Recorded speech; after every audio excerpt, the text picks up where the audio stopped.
Marneuli Bələdiyyəsinin İmir kəndində 22 oktyabr axşamı dəhşətli hadisə baş verib.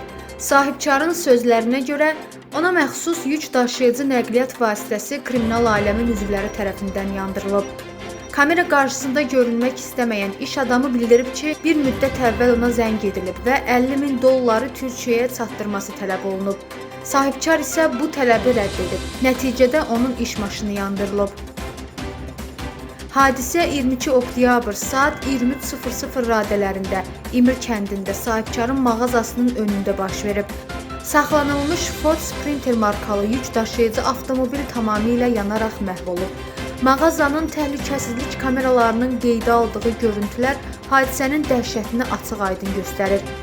Naməlum şəxs dayanacaqda saxlanmış nəqliyyat vasitəsinin üzərinə öncə alışqan maddə tökür, od vurur və dərhal hadisə yerindən uzaqlaşır.